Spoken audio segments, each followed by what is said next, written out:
Welcome back, guys. This is Lindsay with Garage Gym Reviews. Today we're going to talk about this indoor cycle bike by Horizon. It is the Horizon 7.0 IC. Now, this is a super similar price point to what we see with like the Schwinn IC4 or the Bowflex C6.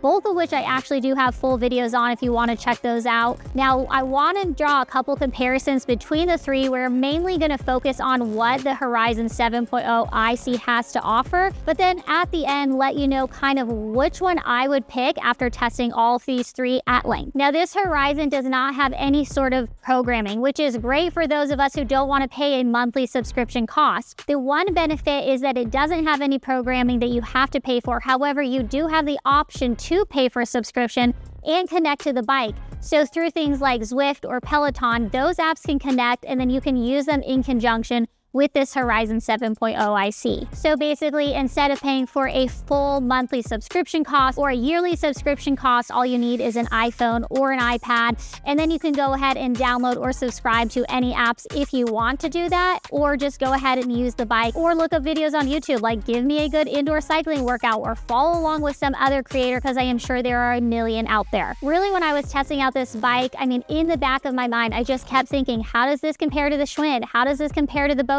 Because they are in that similar price point. But first, before I tell you all of my thoughts on it and the details about this bike, make sure you are subscribed to our channel. Also, if you want to go ahead and purchase this bike, use the link below the like button, hit that like button while you're at it. And when you use that, it does give us a small commission, but it doesn't cost you anything extra. Lastly, this was sent to us by the company, but that doesn't change my honest review. This is always a transparent review. As always a transparent review.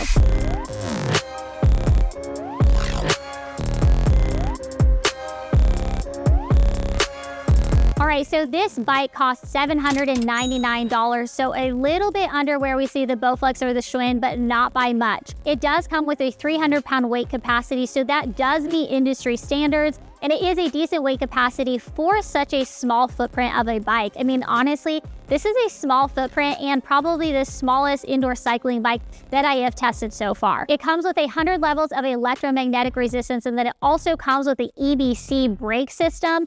I typically don't like that system because it just tends to wear on the bike a lot more. So for about every 50,000 kilometers that you ride on that bike, you are going to have to replace those brake pads at some point. Now, one thing I didn't like, even though it comes with 100 levels of electromagnetic resistance, you have to adjust that manually on the screen in front of you. And you can't just put your finger on it and then let the resistance rise. Like, you literally have to push every single time. So if you want to get to 100 levels of resistance, you have to push that button 100 times.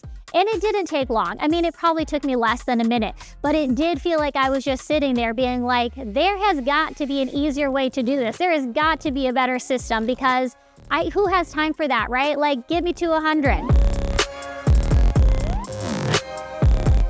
This bike does come with an aluminum flywheel at 28.6 pounds. Typically, I would say a 30-pound flywheel is where I like to see an indoor cycling bike. This is close enough, and it rode really smooth. Even at that 100 levels of resistance, it gave me a good resistance profile while still remaining smooth and consistent while I was riding it. It also comes with dual pedals, so that means that you have your SPD clips on one side, or then you have a caged toe box on the other. So whether you want to go ahead and use biking shoes or just regular tennis shoes, you have the ability to do both on this machine. In terms of adjustments, the seat can go ahead and go backwards, forwards, up and down, as well as the handlebars. They can go forwards, backwards, or then up and down vertically. So you can really fit whatever feels good to you using this bike. Now, a lot of times on websites, we'll see like this bike fits users from like 4'4" to 6'7" or 5'5" to, 6'2". Whatever it is. On the Horizon website, it doesn't say any sort of like height requirements or height limits.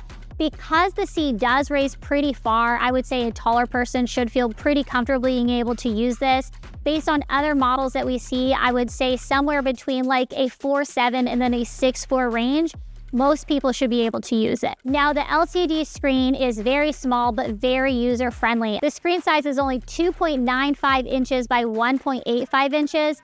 it is actually very typical to what we see with the Schwinn as well as the Bowflex, but this screen was very user-friendly and there wasn't any sort of extras that I had to navigate along the way. It will display things like your heart rate because it does come with a heart rate monitor that connects through Bluetooth to the bike itself. You can go ahead and see your calories, your distance as well, and then also your resistance levels. The bike itself only weighs 87 pounds and it has built-in wheels on the front. This is an incredibly easy bike to move around. If you are somebody who likes to move it from room to room, totally doable, fits through doorways, there's no problem. I even think this bike is small enough that when not in use, you can kind of tuck it behind a corner and really it's not going to take up a wide footprint and be like an eyesore. The bike's dimensions are 47 by 21 and then 47 inches tall. So super similar in sizing to what we see with the Schwinn and the Bowflex, just slightly smaller by a couple inches one way or the other. On the plus side, the warranty is actually pretty decent. It comes with a lifetime warranty on the frame and then 1-year warranty on labor and parts for this bike. On their website, a couple things people really liked is the fact that this was an incredibly easy assembly. They also have a YouTube video up that shows you step by step how to assemble this. It took the person like less than 15 minutes, seemed very simple, and that was our experience as well. Now, more than a couple people did call out that their bike had missing parts or gotten broken in transit. However, despite that, they still gave this bike 4 stars. And so I'm not sure how they remedied the situation, but it seems like once that situation was remedied, that people really enjoyed using this bike. Now, they do offer white glove delivery service. However, you don't know the total cost of that white glove delivery service unless you go through the final checkout at the end. If you decide to do white glove delivery service, then your bike will ship within 5 to 10 days. If you decide to do curbside delivery, then your bike will ship within 3 to 5 days.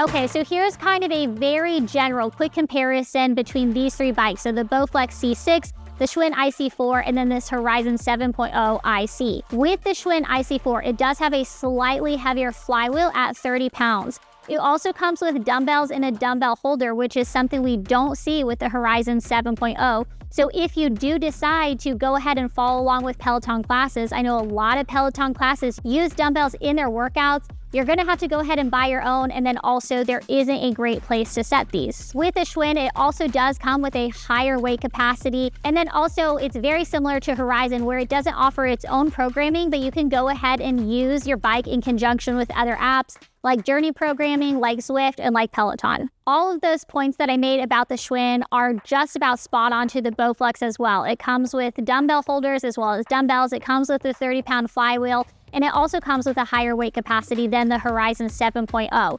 So here's kind of my final thoughts. So the Horizon 7.0 is maybe a couple $100s cheaper than those other 2 options. However, I don't think it's worth it. I would honestly save up more money. I would save up those couple $100 extra, and I would probably go with the Schwinn IC4. I still think that this stands as one of the most cost-effective yet solid bikes that I've tested so far. I think that this one is decent, okay? Like, there wasn't anything major about it. Some shakiness with the arms, like, it is a smaller footprint, so that could be negative, that could be positive. I don't like that you have to change the resistance manually over and over and over again. But overall, it's a decent bike that offered me a good workout, so I don't have many call-outs. I don't have too much to complain about. But if I'm being picky, I'm gonna go with the Schwinn IC4, and that's just because I like that bike more. But let me know if you've tested any of these in the comments below. Which one do you like? Which one would you choose for yourself? And then which one would you recommend to others? This has been Lindsay with Garage Gym Reviews. Peace.